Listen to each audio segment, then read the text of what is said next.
अगर रिलेशनशिप के अंदर थर्ड पर्सन आ गया है, मतलब तीसरा इंसान जो है प्रेमी और प्रेमिका के बीच आ गया है, तो उसको हटाने के लिए क्या उपाय किया जा सकता है? तो थर्ड पर्सन का फ़ोटो लेना है, उसकी फ़ोटो के ऊपर से क्या करना है कि आपको नॉनवेज लेना है, मार्केट से लेके आ जाना। उसकी फ़ोटो के ऊपर से नॉनवेज को उल्टा 7 बार घुमाना है और फिर शमशान के पीछे वाले चौराहे पे रख के आ जाना है और उस शत्रु का मन में 7 बार नाम जपना है। उसके पश्चात पूछे मुड़ को मत देखना। अच्छा गुरुजी, अगर कोई पराई स्त्री को वश में करना चाहता है, मतलब किस शादीशुदा महिला को अगर वश में करना हो तो किस तरह किया जाएगा? उस स्त्री का क्या है कि आप कोई भी है ना, कोई भी अंग का वस्त्र लेके आ जाइए, वरना क्या है कि आप एक बाल लेके आ जाइए, ठीक है। उस बाल को क्या करना है कि आपको जो आपका जो किचन होता है ना, उस किचन के अंदर पहले आपको उस किचन को मतलब अग्नि होती है ना, उसको शुरू करनी है। उस अग्नि के 7 बार उस बाल को या उसके वस्त्र को आपको। तो गुरुजी, अगर हमें हमारी कोई मनोकामना हमें मांगनी है और वो हमारी पूरी भी हो, तो उसके लिए हम क्या उपाय कर सकते हैं? सरसों का तेल आप शनिवार के दिन शनि दरबार में शनि महाराज को अर्पित कीजिए और आपके 3 शनिवार भी पूरे नहीं होंगे, उससे पहले आपकी मनोकामना पूर्ण हो जाएगी।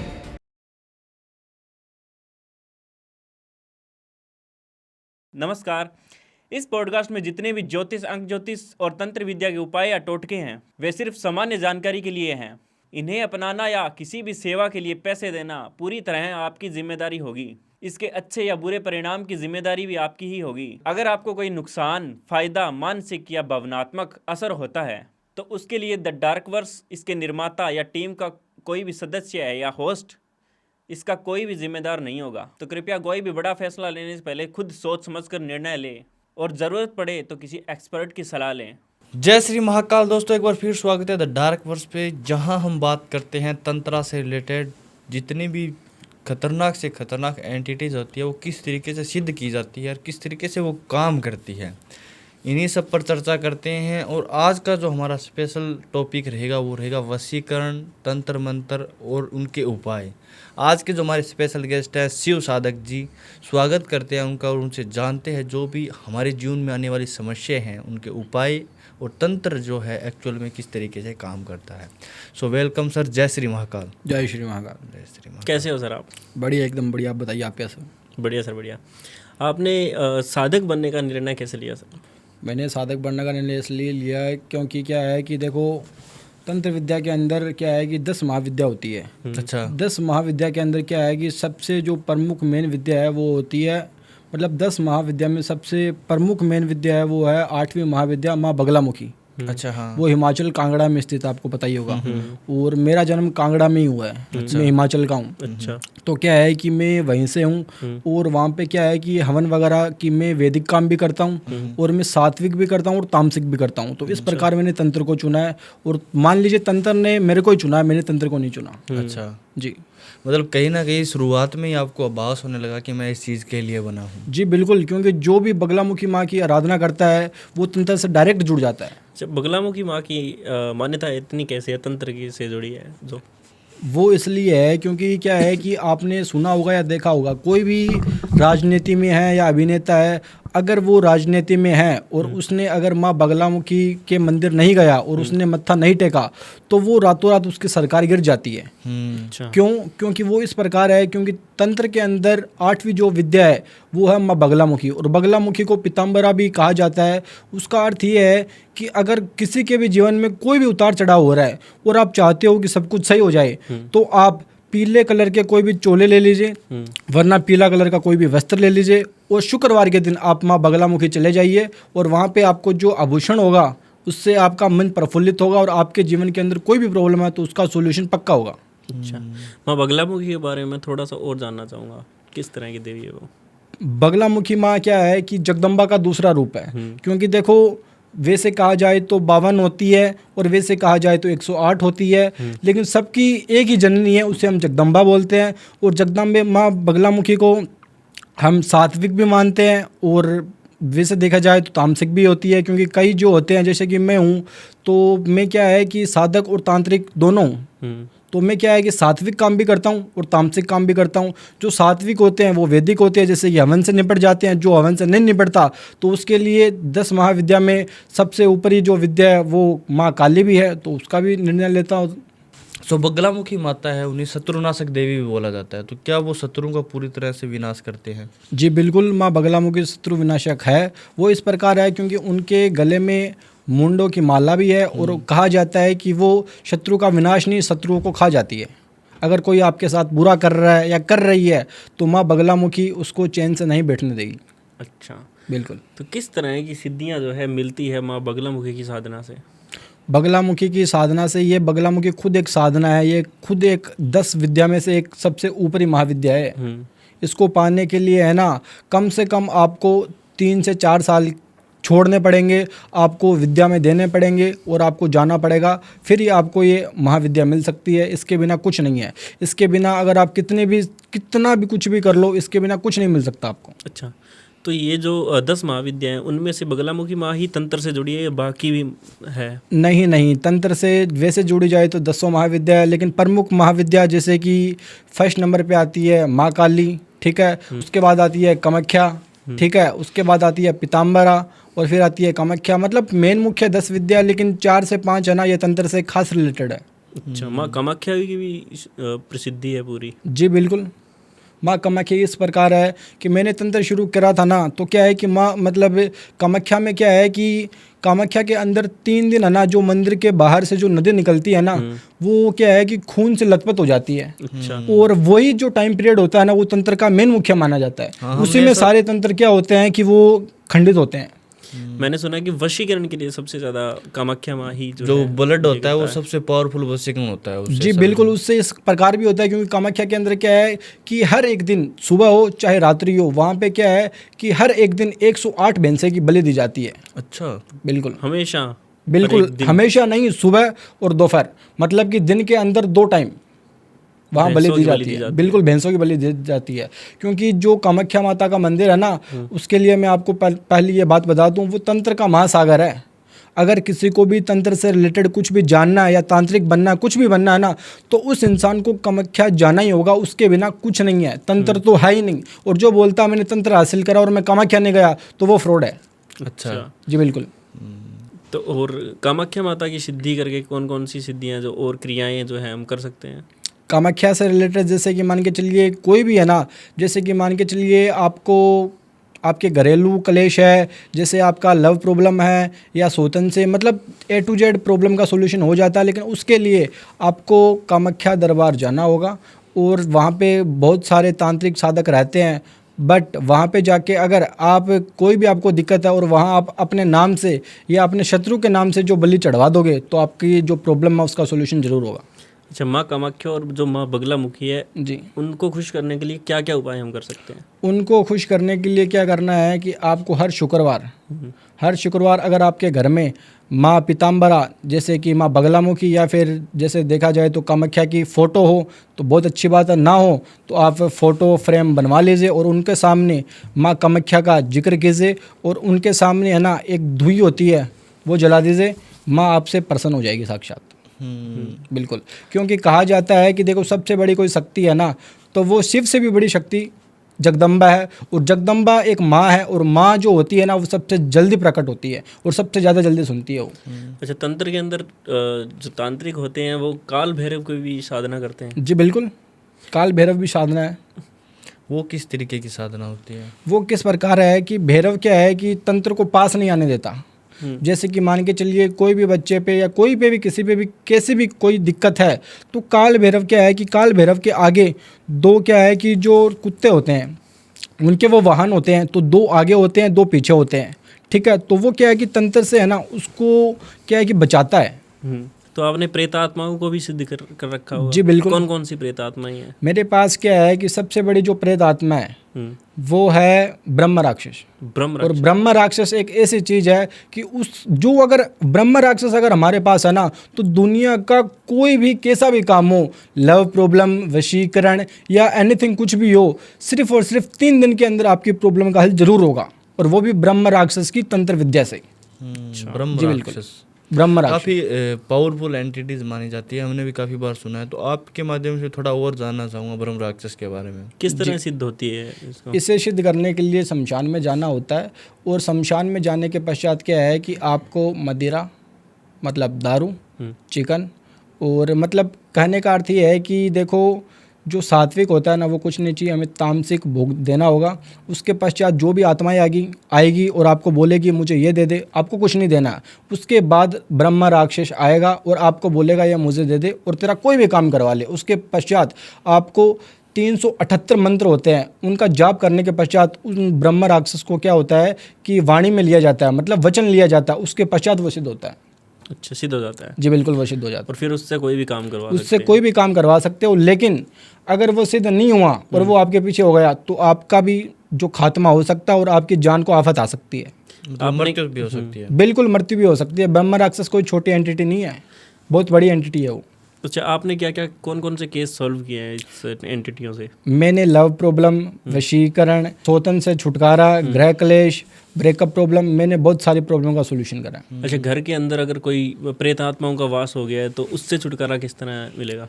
अगर प्रेत आत्मा का घर में अगर छुटकारा आपको चाहिए तो उसके लिए क्या करना है कि आपको एक कपूर लेनी है।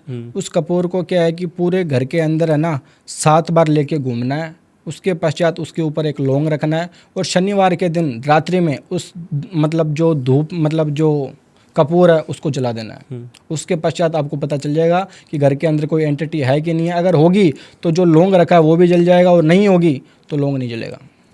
अच्छा, और अगर किसी इंसान के ऊपर आ गया है भूत, मान लो उसके अंदर ही प्रवेश कर गया है, जी, तो उसका खात्मा कैसे करेंगे? उसका खात्मा करने के लिए क्या है कि जिस भी इंसान के अंदर कोई भी प्रेत है या कोई भी शक्ति एंटिटी आपको लग रही है, उसके ऊपर से क्या करना है कि एक नींबू लेना है, उसको 7 बार राउंड करना है। उसके पश्चात एक कांच का गिलास लेना, उसके अंदर आधा गिलास पानी लेना है, फिर उसके अंदर उस नींबू को है ना डुबा देना है।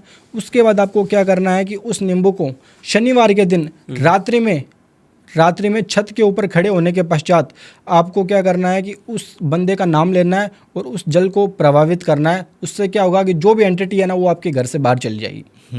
जी।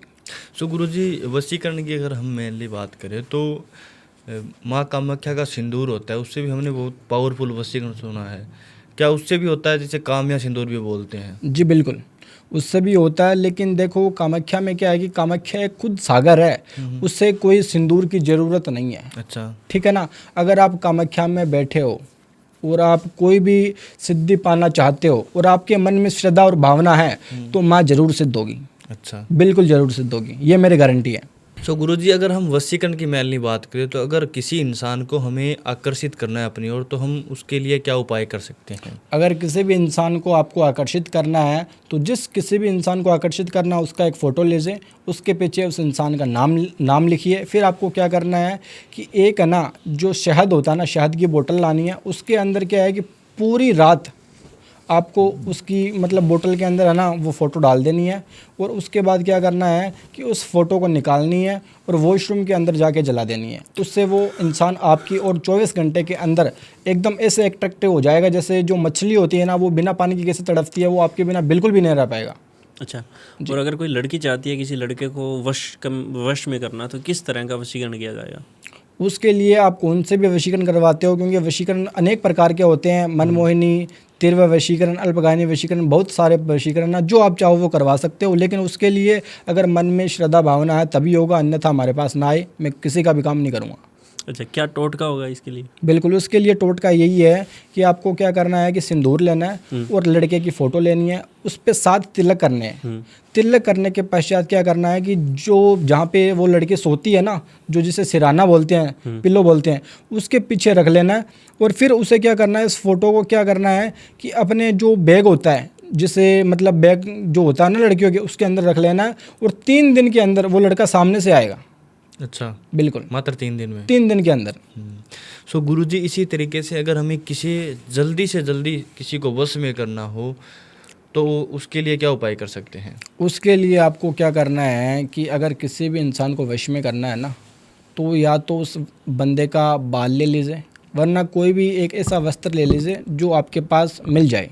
उसके पश्चात क्या करना है कि वो वस्त्र को क्या करना है कि आपको जो जिसे हम बोलते हैं कि जो चौराया होता है ना, चौराहे के ऊपर क्या करना है कि उस वस्त्र को आपको रख के आना है। और मैं आपको एक मंत्र बताने जा रहा हूँ, या बाल या वस्त्र रखना। जो मंत्र बताने जा रहा हूँ वो इस प्रकार है: ओम नमः मम कार्य जल्द कुरु कुरु स्वाहा ये मंत्र का जाप करना 7 बार और पीछे मुड़ के देखना नहीं है आपको। और आप जैसे ही घर पे लौटोगे उससे पहले वो इंसान आपके वश में हो जाएगा। अच्छा, बिल्कुल। और अगर रिलेशनशिप के अंदर थर्ड वर्सन आ गया है, मतलब तीसरा इंसान जो है प्रेमी और प्रेमिका के बीच आ गया है, तो उसको हटाने के लिए क्या उपाय किया जा सकता है? अगर आप थर्ड पर्सन को हटाना चाहते हो या उसे जान से मरवाना भी चाहते हो, अच्छा, तो थर्ड पर्सन का फ़ोटो लेना है। उसकी फ़ोटो के ऊपर से क्या करना है कि आपको नॉनवेज लेना है, मार्केट से लेके आ जाना। अच्छा। उसकी फ़ोटो के ऊपर से नॉनवेज को उल्टा 7 बार घुमाना है और फिर शमशान के पीछे वाले चौराहे पे रख के आ जाना है और उस शत्रु का मन में 7 बार नाम जपना है। उसके पश्चात पूछे मुड़ को मत देखना। उस शत्रु की या फिर उस थर्ड पर्सन की आपको पीछे से पुकार आएगी, आपको सुननी नहीं है। आप घर पे आओगे और 3 दिन के अंदर उस जो थर्ड पर्सन है ना उसका खात्मा हो जाएगा, वरना वो है ना आपके बीच में से हट जाएगा। बिल्कुल। तो गुरुजी, अगर हमें हमारा खोया हुआ प्यार वापस चाहिए तो उसके लिए हम क्या उपाय कर सकते हैं? अगर आपको खोया हुआ प्यार वापस चाहिए तो उसके लिए आपको क्या करना है कि 4 लौंग लेने हैं, 2 आपको लेने हैं इलायची लेनी है, ठीक है। उसे एक कागज़ होता है ना वाइट, उसके अंदर रख लेनी है और उसकी एक पुड़िया बना लेनी है। उस पुड़िया को बनाने के पश्चात जिस किसी के भी ऊपर ये क्रिया करनी है उसकी फ़ोटो के ऊपर से 11 बार घुमानी है और अपने वॉशरूम में जाना है। वॉशरूम में जाने के पश्चात क्या करना है कि उसे पहले खुद को नहाना है, उसके बाद उस इंसान का जिक्र करते हुए उसे क्या करना है कि लाइटर से जला देना है उसे। जी बिल्कुल। अच्छा गुरुजी, अगर कोई पराई स्त्री को वश में करना चाहता है, मतलब कि शादीशुदा महिला को अगर वश में करना हो तो किस तरह किया जाएगा? अगर किसी को भी वश में करना है तो उसके लिए देखो मैं आपको टोटका बताता हूँ। उस स्त्री का क्या है कि आप कोई भी है ना कोई भी अंग का वस्त्र लेके आ जाइए, वरना क्या है कि आप एक बाल लेके आ जाइए, ठीक है। उस बाल को क्या करना है कि आपको जो आपका जो किचन होता है ना उस किचन के अंदर आपको क्या करना है कि उस किचन के अंदर पहले आपको उस किचन को मतलब जो लाइट मतलब जो अग्नि होती है ना उसको शुरू करनी है। उस अग्नि के 7 बार उस बाल को या उसके वस्त्र को आपको 14 बार घुमाना है। उसके पश्चात सिराने के नीचे रखना है और आपका कार्य 7 दिन के अंदर हो जाएगा। अच्छा, और अगर पराये पुरुष को मतलब शादीशुदा पुरुष को अगर वश में करना हो तो किस तरह किया जाएगा? अगर किसी को भी पुरुष को वश में करना है और वो भी शादीशुदा पुरुष को, तो उसे अट्रैक्ट करने के लिए क्या करना है कि आपको एक गुलाब का इत्र लाना है। गुलाब का इत्र लाना है और उसकी फ़ोटो के ऊपर 7 बार स्प्रे करना है। 7 बार स्प्रे करने के पश्चात आपको क्या करना है कि उसकी फ़ोटो जो है वो फ़ोटो क्या है कि गणेश जी के मंदिर के जो गणेश जी का मंदिर होता है ना, बुधवार के दिन उस मंदिर में जाइए और पंडित जी को है ना सफ़ेद मिठाई और वो फ़ोटो अर्पित कर दीजिए। चरणों में जैसे ही वो लगेगी और भोग लगेगा आपका कार्य पूर्ण संपन्न हो जाएगा। अगर हमारा कोई शत्रु है तो शत्रुनाशक उपाय है कोई? जी बिल्कुल। अगर आप चाहते हो कि आपका कोई भी शत्रु है और उसे विनाश करना चाहते हो तो उसके लिए क्या करना है कि आपको एक नारियल लाना है, जिसे क्या है कि पानी वाला नारियल भी बोलते हैं। उस पानी वाले नारियल को क्या करना है कि शुक्रवार के दिन क्या करना है कि जो भी आपका कोई भी दुश्मन है ना उस दुश्मन को क्या है कि मन में याद करना है। याद करने के पश्चात क्या करना है कि जो तिराया होता है लोग चौराहे पे करते हैं, अपन को तिराहे के ऊपर वो क्या है कि शाम के समय जैसे कि 7 बजे के लमसम रख के आना है और क्या है कि उस बंदे का नाम ले लेना है। और जो मैं आपको मंत्र बताने जा रहा हूँ, ओम नमः कामाख्या देवी मम शत्रु विनाश जल्द कुरु कुरु स्वाहा, ये मंत्र का जिक्र करना है 7 बार और फिर वापस आना है। और 7 दिन के अंदर जो आपका शत्रु है ना वो आपसे ऐसे मुड़ जाएगा कि वो आपका कभी कुछ लगता ही नहीं है, वैसा हो जाएगा। बिल्कुल। सो गुरुजी, अगर बात करें पति पत्नी के रिश्ते की तो कभी कभार ऐसा होता है कि पति पत्नी के रिश्ते में अचानक लड़ाई झगड़े बढ़ जाते हैं और बात डिवोर्स तक पहुंच जाती है, तो उस स्थिति में क्या उपाय कर सकते हैं हम? अगर आपको डिवोर्स रोकना है पत्नी को चाहे पति को, तो उसके लिए क्या करना है कि अगर पत्नी तकलीफ़ में है और उसे डिवोर्स रोकना है तो अपने हस्बैंड का एक बाल लीजिए और जो उसकी साड़ी होती है ना जो जिसे पल्लू बोलते हैं, रात्रि के समय उस बाल को है ना पल्लू में बांध लीजिए और 2 गांठें दे लीजिए। और शुक्रवार के दिन मतलब अगर वो शुक्रवार को कर रही है तो अगले शुक्रवार को उस गांठ को खोलनी है और वो पति फिर से अट्रैक्ट हो जाएगा और शादी की जो झमेला चल रहा था कि डिवोर्स देना वो झमेला खत्म हो जाएगा। बिल्कुल, ये 100% गारंटी है मेरी।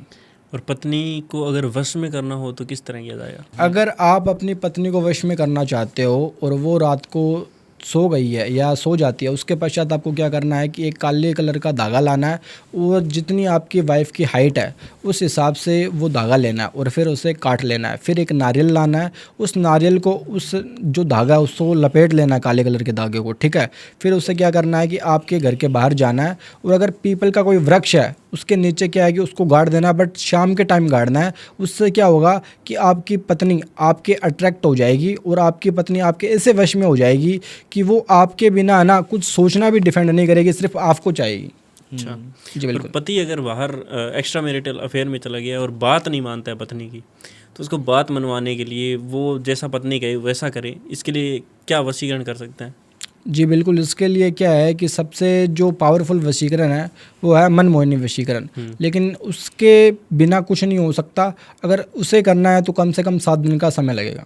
अच्छा, और उपाय क्या होगा इसका? अगर आप चाहते हो कि आपका हस्बैंड कहीं बाहर किसी भी औरत के साथ बात करता है या आपके घर में ध्यान नहीं है, तो उसके लिए क्या करना है कि आपके हस्बैंड के जो मतलब वॉलेट होता है ना, उस वॉलेट से क्या करना है, उस वॉलेट के अंदर आपको एक पर्ची डालनी है और पर्ची के अंदर जो मैं मंत्र बताने जा रहा हूँ, ओम नमः ह्रीम करीम मम आदेशाय कुरु कुरु स्वाहा, इस मंत्र को पेपर पर लिखना है, फिर अपने हस्बैंड के पॉकेट में डाल देना है। और इससे क्या होगा कि आपके हस्बैंड के मन में जो भी फीलिंग्स है ना किसी और के थ्रू वो ख़त्म हो जाएगी और घर के अंदर उसका ध्यान बढ़ जाएगा।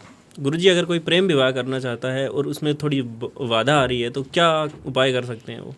अगर किसी के भी प्रेम विवाह में दिक्कत आ रही है तो आपको क्या करना है कि लड़की को मतलब साथ में लेना है और जोड़े के साथ क्या है कि आपको राजस्थान के अंदर एक प्रमुख बहुत ज़्यादा माननीय मंदिर है जिसे खाटू धाम भी बोलते हैं, खाटू श्याम जी। अच्छा, हाँ। उसको क्या है कि 11 के दिन आप जाइए जोड़े के साथ और बाबा को धोक लगाइए और आप मानोगे नहीं, अगली 11 आने से पहले पहले जो भी आपकी विवाह में दिक्कत आ रही है ना वो आपकी पुण्यता खत्म हो जाएगी और घर वाले भी मान जाएंगे। अच्छा, बिल्कुल। और ऐसा हो अगर कि मान लो प्रेमी और प्रेमिका चाहते हैं शादी करना लेकिन उनकी कास्ट अलग है और इंटरकास्ट मैरिज सफल होने के लिए क्या उपाय कर सकते हैं? अगर आपको इंटरकास्ट मैरिज सफल करनी है तो आपको एक कलश लेना है। उस कलश के अंदर क्या करना है कि 4 सुपारी, 4 लौंग, 4 कपूर डालनी है। फिर क्या करना है कि कपूर के अंदर क्या है कि आग लगानी है, ठीक है।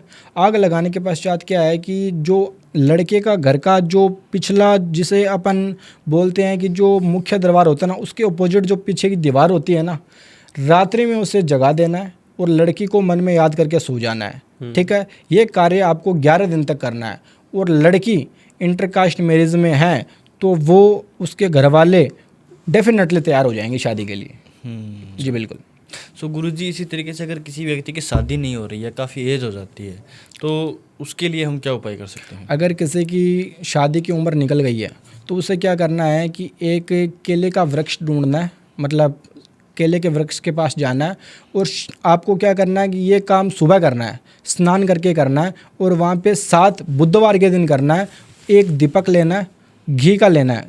घी के दीपक को आप 7 बुधवार के दिन जलाइए और 7 बुधवार के अंदर आपके घर वापसी में रिश्ता आएगा और आपका रिश्ता बनने की 100% गारंटी मैं देता हूँ। अच्छा, और अगर किसी का रिश्ता बार बार टूट रहा है तो क्या उपाय कर सकते हैं? अगर किसी का भी रिश्ता बार बार टूट रहा है तो आपको क्या करना है कि मंगलवार के दिन आपको बालाजी महाराज के मंदिर जाना है और उनको लड्डू का भोग अर्पण करना है और आपको मैं मंत्र बताने जा रहा हूँ, ओम हम हनुमते नमः। इस मंत्र का 11 बार जाप करना है और आपकी प्रॉब्लम का सोल्यूशन निश्चित रूप से होगा।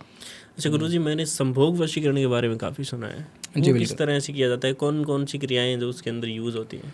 अगर आपको संभोग वशीकरण करना है, संभोग करते समय या संभोग के लिए किसी को वश में करना है तो आपको क्या करना है कि मान के चलिए कोई भी आपकी एक्स थी या कोई भी आपका पार्टनर है जिसके साथ आपका संभोग हुआ है या आप करना चाहते हो, तो उसका फ़ोटो लेना है, उस इंसान का फ़ोटो लेना है और उस इंसान को मन में याद करना है और याद करने के साथ साथ आपको क्या करना है कि उस इंसान को क्या है कि मन में याद करने के पश्चात क्या करना है कि एक नारियल लेना है।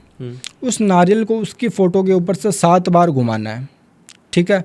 उसके बाद जो चौराया होता है ना, उस चौराहे पे क्या है कि रविवार के दिन सुबह है ना 7 बजे के लमसम आप रख के आ जाना, और वो लड़की आपको 7 रविवार के अंदर सामने से आपको संभोग का जिक्र करेगी। अच्छा जी बिल्कुल, और ये 100% गारंटी के साथ है। मैंने कम से कम 200 से प्लस ये केस बताए हैं और उनका काम हुआ है। सो गुरुजी, अगर बात करें हम संतान प्राप्ति की, किसी ने किसी के ऊपर कोख बांध दिया, कोख बंधन करवा दिया, संतान प्राप्त नहीं हो रही थी, उसके लिए हम क्या उपाय कर सकते हैं?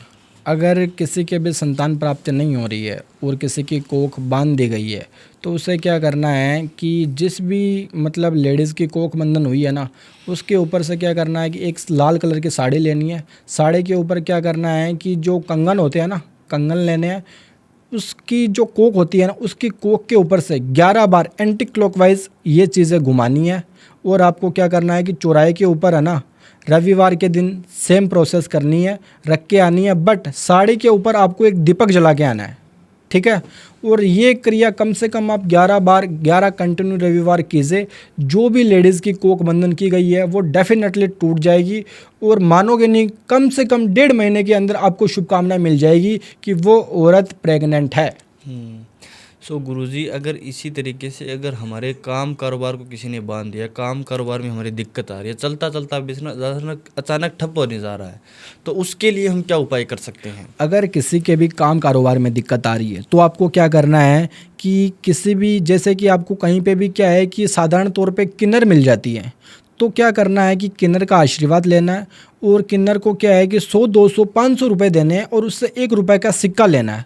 सिक्का लेने के बाद क्या करना है कि आपको इस उंगली से जो सिक्का है ना, उससे क्या है कि तिलक करना है। शनिवार के दिन रात्रि में तिलक करना है, रविवार के दिन सुबह अपने गले के अंदर उस सिक्के को रख देना है, ठीक है। उससे आपके काम में इतनी बढ़ोतरी होगी कि रात दुगनी और दिन चौगुना काम होगा।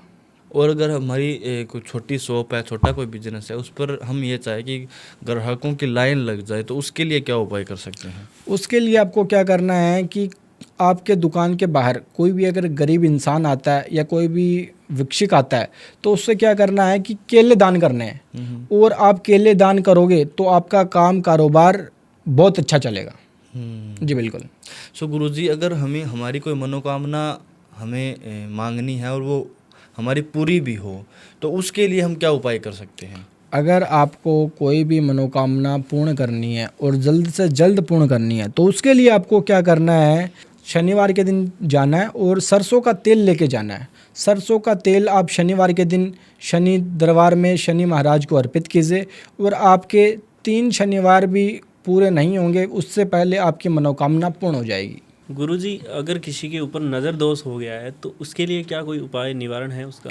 अगर किसी के भी व्यक्ति के ऊपर आपको लग रहा है कि नज़र लग गई है, तो आपको क्या करना है कि उस इंसान की फ़ोटो लेनी है, अन्यथा उस इंसान को अपने पास बुलाना है और राइट हैंड में नमक लेना है। और घर के जो दहलीज पे जो मिट्टी रहती है, थोड़ी मिट्टी लेनी है, उसके फ़ोटो के ऊपर से, अन्यथा उस इंसान के शख्स के सर के ऊपर से एंटी क्लॉकवाइज 7 बार वो घुमाना है। फिर आपको क्या करना है कि जो तवा होता है ना, तवा के ऊपर शाम के टाइम पे क्या है कि उसे रख दीजिए और उसे जला दीजिए, ठीक है। उससे क्या होगा कि तुरंत उस इंसान के ऊपर से जो भी एंटिटी है गलत या जो भी नज़र दोष है वो हट जाएगा। अच्छा, छोटे बच्चों पर भी काफ़ी नज़र लगती है, उन पे नज़र ना लगे, इसके लिए क्या कर सकते हैं? उसके लिए क्या करना है कि अगर कोई भी छोटा बच्चा है और उसे आपको लग रहा है कि वो नज़र का शिकार हो गया है, तो उसके लिए क्या करना है कि जो भी उसकी जो माँ है, ठीक है, जो भी उसकी माँ है, उसको क्या करना है कि अपनी जो संतान है, ठीक है, रात्रि के अंदर आपको क्या करना है कि जो चंद्र होता है, जिसे अपन चांद भी बोलते हैं, उसके क्या है कि आपको बुधवार के दिन दर्शन करवाने हैं। उससे क्या होगा कि जो भी लड़के के ऊपर क्या नज़र होगी वो उतर जाएगी। जी। तो मैं आपसे एक गोल्डन रेमेडी लेना चाहूँगा। अगर किसी के पुत्र प्राप्ति नहीं हो रही है और वो चाहते हैं कि हमारे पुत्र प्राप्ति हो, और वो जो पुत्र है वो बड़ा ही दिव्य प्राप्त हो, राजा जैसा प्राप्त हो, इसके लिए क्या उपाय कर सकते हैं? अगर आप चाहते हो कि आपके संतान नहीं हो रही है या पुत्र प्राप्ति के लिए चाहते हो, तो आपको क्या करना है कि शनिवार के दिन क्या करना है कि शिव जी के मंदिर जाना है, ठीक है, और आपको भांग और धतूरा शनिवार के दिन शिवलिंग पे अर्पित करना है, ठीक है। लोग करते हैं सोमवार को आपको करना है शनिवार को। उससे क्या होगा कि जो भी आपके संतान होगी, अगर आप पुत्र चाहते हो तो वो डेफिनेटली पुत्र होगा, और ऐसा बलवान, ऐसा समझदार होगा कि आपके 7 पीढ़ियों में कभी ऐसा हुआ ही ना हो। ओके, सो बहुत बहुत धन्यवाद गुरुजी, आपने अपना कीमती समय हमारे लिए निकाला और इतने अच्छे अच्छे आपने छोटे छोटे जो उपाय बताए हैं। आई होप हमारी ऑडियंस को पसंद आए और उनके जो प्रॉब्लम्स है उनका सोल्यूशन भी उससे मिले। तो बहुत बहुत धन्यवाद। जय श्री महाकाल। जय श्री महाकाल। जय श्री महाकाल गुरु। जय श्री महाकाल। और आपका भी बहुत बहुत धन्यवाद पॉडकास्ट को पूरा एंड तक देखने के लिए। अगर ये एपिसोड आपको पसंद आया है तो लाइक एंड सब्सक्राइब ज़रूर करें।